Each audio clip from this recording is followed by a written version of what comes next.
us, namely the Garib or the poor, Mahilaye or the women, Yuva, the youth, and Annadata, the farmer.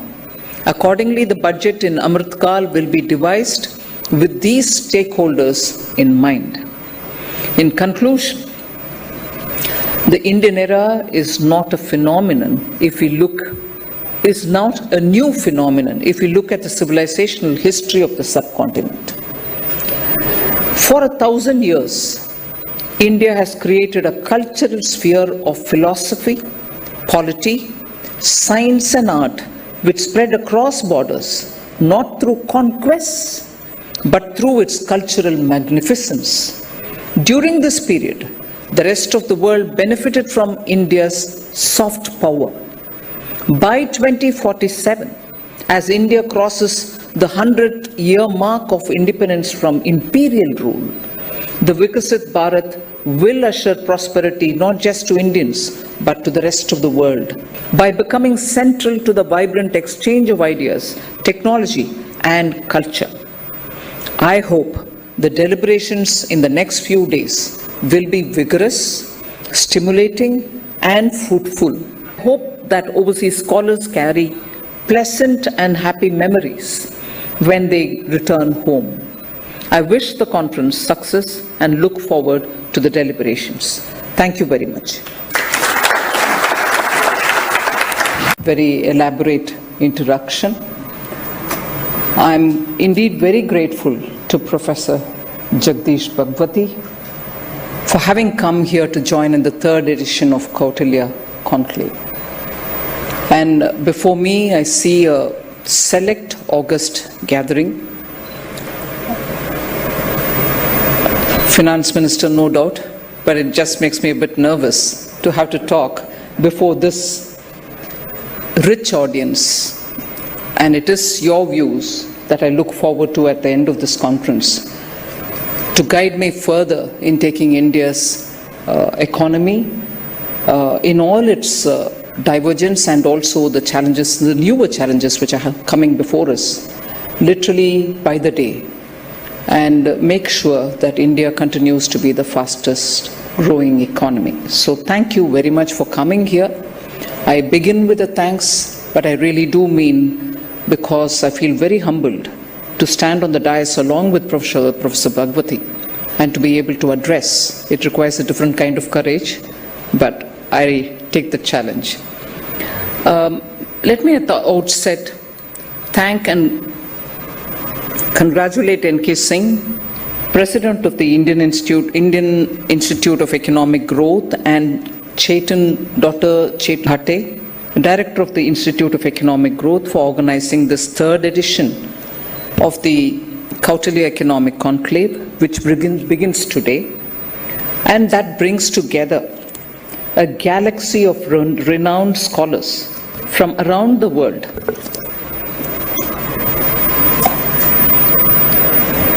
This conclave provides an opportunity for the exchange of latest research and ideas on a host of issues that are engaging the attention of governments globally.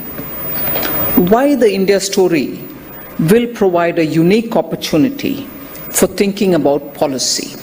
And it is that which I would want to expand on a bit.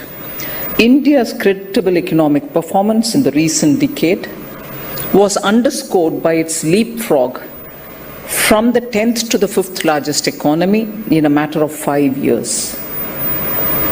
Sustained high growth rates and maintain inflation well within the comfortable range was the challenge before us, and we are performing to our best of abilities.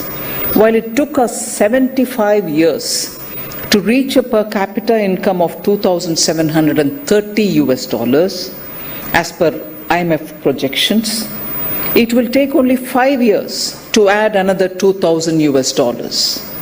The upcoming decades will see the steepest rise in living standards for the common man, truly making it a period defining era for an Indian to live in. This is being achieved with declining inequality, as the Gini coefficient for rural India's numbers declined from 0.283 to 0.266. And for the urban areas, it declined from 0.363 to 0.314. I expect these improvements to continue as the effects of the last 10 years of economic and structural reforms manifest more thoroughly in the data in the coming years as the COVID shock fades away from the economy. The Kautilya Economic Conclave has become a congregation event for policy experts in economics and finance. As India strives towards Vikasit Bharat, we require thought leaders and experts such as yourselves to guide policy making. From a policy standpoint, India's economic rise in the coming decades will be unique in a few ways. First, while India will continue to grow over the decade, the global backdrop is no longer the same. In the early 2000s, emerging markets like China grew relatively more easily due to a favorable global trade and investment climate.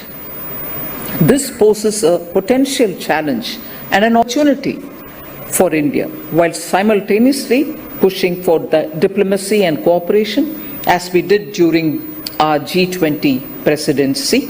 India must develop its domestic capacity to grow and develop sustainably. Second, India seeks to double its per capita income in a matter of few years for its 1.4 billion population, which makes up about 18% of the global total. In a fragmented and fractured world, where several persistent conflicts may worsen, posing a threat to global peace that is the bedrock for prosperity. Third, the development journey will have to contend with the twin challenges of dealing with the legacy emissions of the developed world and managing India's energy transition. The Balancing Act requires a whole-of-government approach and contextualized solutions unique to India. Moreover, India's energy demand and energy use practices have something to offer to the world, such as the food-to-feed balance. Lastly, the advent of new technologies may leave a more lasting impact. Several other developing economies are past their demographic peak. A nation's greatest asset during its high growth years is a young population. India needs to ensure they are cognitively equipped, emotionally strong, physically fit.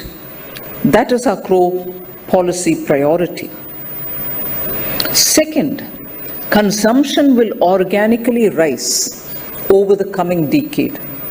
As of now, 43% of Indians are younger than 24 years of age, and they have yet to explore their consumption behavior fully. There will be organic growth in consumption as they become full-fledged consumers. Simultaneously, a rising middle class will pave the way for strong consumption, inflow of foreign investment, and a vibrant marketplace. Third, India's innovation ability will mature and improve over the coming decades. As the Global Innovation Index for 2023 shows, India has been performing above the average in innovation for its income groups. There is a gradual maturing of innovation potential across sectors. We observe, for instance, a maturing of India's services sector exports and a rise in innovative potential within this sector. The global capability centers boom that we have seen today has put India squarely at the center of innovation. With nearly 56% of GCC's revenue coming from R&D services. Similarly, our low-cost scalable innovation is evident in India's stack, low-cost vaccines, and the much celebrated Chandrayaan mission. Fourth, our financial system is well capitalized to fuel productive credit.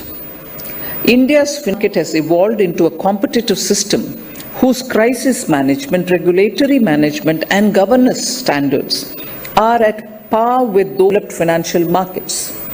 At the same time, the Indian financial system has remained nimble to the growing needs of a developing India as it widened its scale and scope of financial inclusion.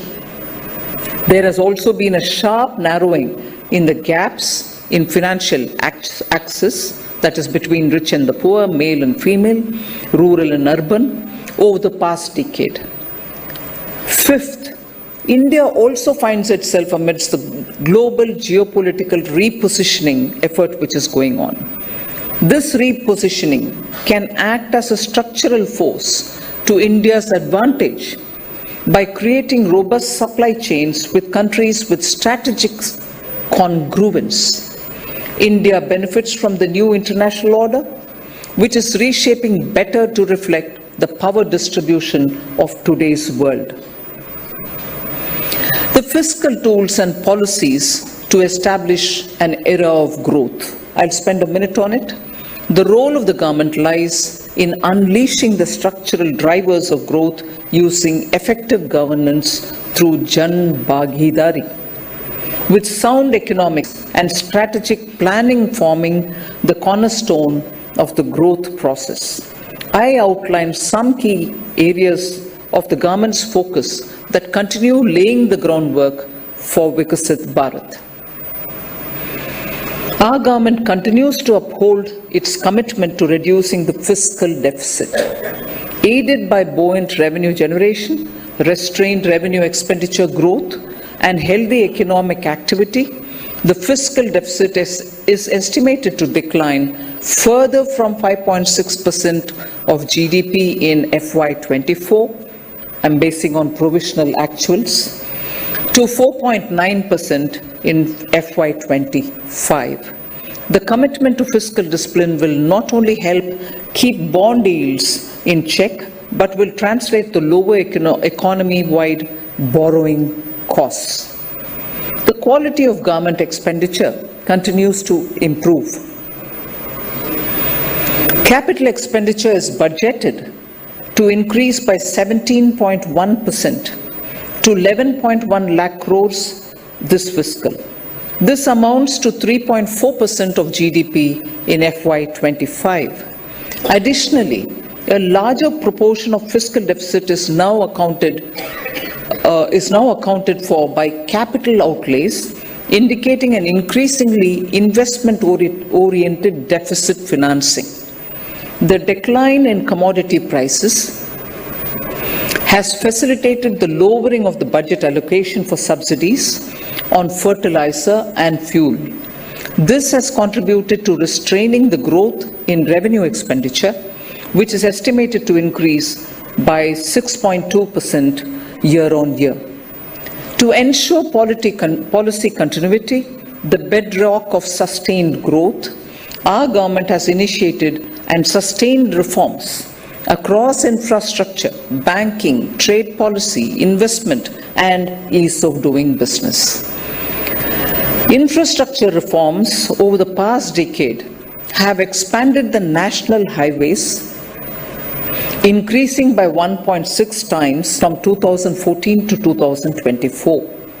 The Bharatmala Pariyojana has significantly expanded the national highway network, increasing the length of high-speed corridors by 12 times and 4-lane roads by 2.6 times in the 10 years between 2014 and 24. Today, 0.7 kilometers of national highway roads